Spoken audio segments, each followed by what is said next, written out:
able to be here today, so very pleased to be here today. I'm Tao Cheng from UCL Space-Time Lab for Big Data Analytics. So what's this Space-Time Lab? It's any data related to location and time. That's the range we're dealing with, which includes voice, text, and live images, and also the GPS tracks. So due to the time limitation, I'm going to talk a little bit about the work which I'm involved in the project, which is called Virus Watch, which is funded by MRC. It's one of the biggest research projects to study about the virus transmission within communities. So within this project, I want to introduce my Minze and Tongxin, all the postdocs working on this project with me to analyze in GPS data. So as we know, we have been going through a long period of COVID. Okay, that's the reason I'm here today to save friends virtually, in person, not only virtually.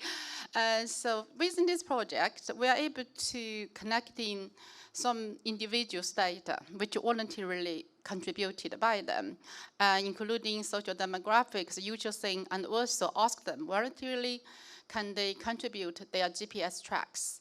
So in this way, we're able to understand individuals' behavior. I know not speaker talk about great data set. This is all individual GPS track. So based on that, we're able to understand a bit more about the behavior, and then we can try to link about the impact of policy.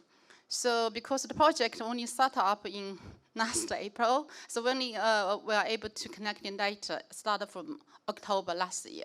So what I'm showing here is about 1 year of data. I'm showing you low order period, right? So we have to all obey. So how people doing there?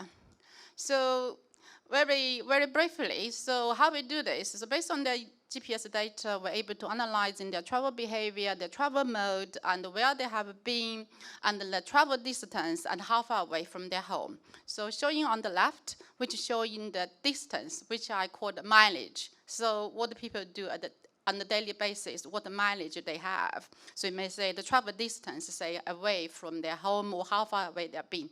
So sorry for the colors. So you can say the red one is the second election looking down, and the third election looking down, we have shortest distance traveled at the individual level. And the right is the residues, means how far away from home at the residues level. Again, I think election lockdown does help reduce the distance. However, if you look at the tier system, not that effectively. And another thing you can say, actually later, I think in the next slides will be even better showing you.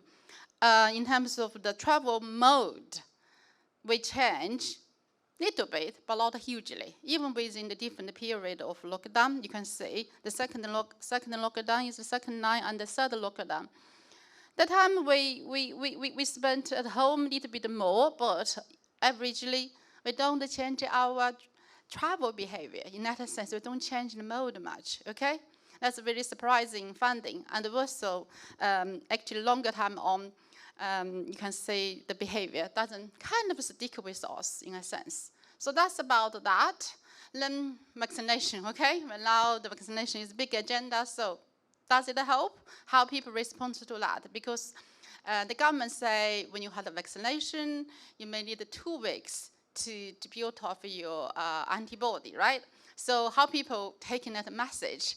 So what our finding is basically in the week where is the week that people take the vaccination.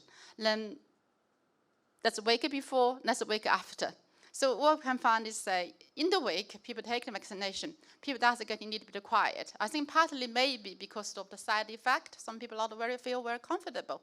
But then after that, more or less the same, okay? So that's quite interesting in that sense, to say, you know, when government trying to tell people the message, if you really want the people take that more cautious, then should take them a slightly different way.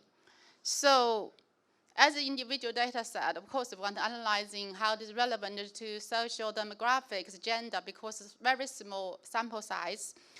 So we couldn't really do it, or the difference we see is not much in terms of all the social demographics. But gender-wise, if you look at this one, so you can say There are some difference, but a lot hugely, majorly in the autonomous driving part, the pink line. But then again, when in the wake of A, I mean, talk about the vaccination. So when the vaccination happened, people does getting quiet. It shows here as well, but it's slightly different.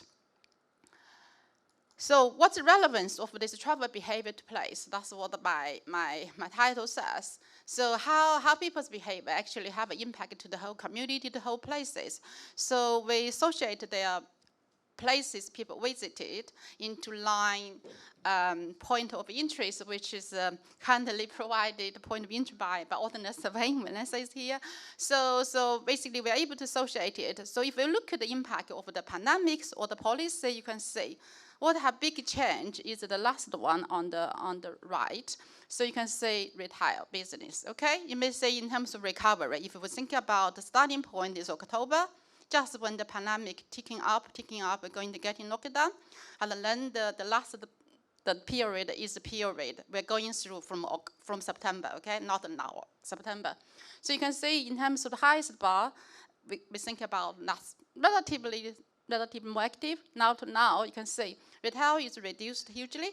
But, so when you interpret it, you have to understand lots of things is online shopping, okay? So that's one thing. And then what's the next thing? In the light blue, accommodation, eating, and drinking, they're still at a very low level, okay? That's the one really suffering, I would say.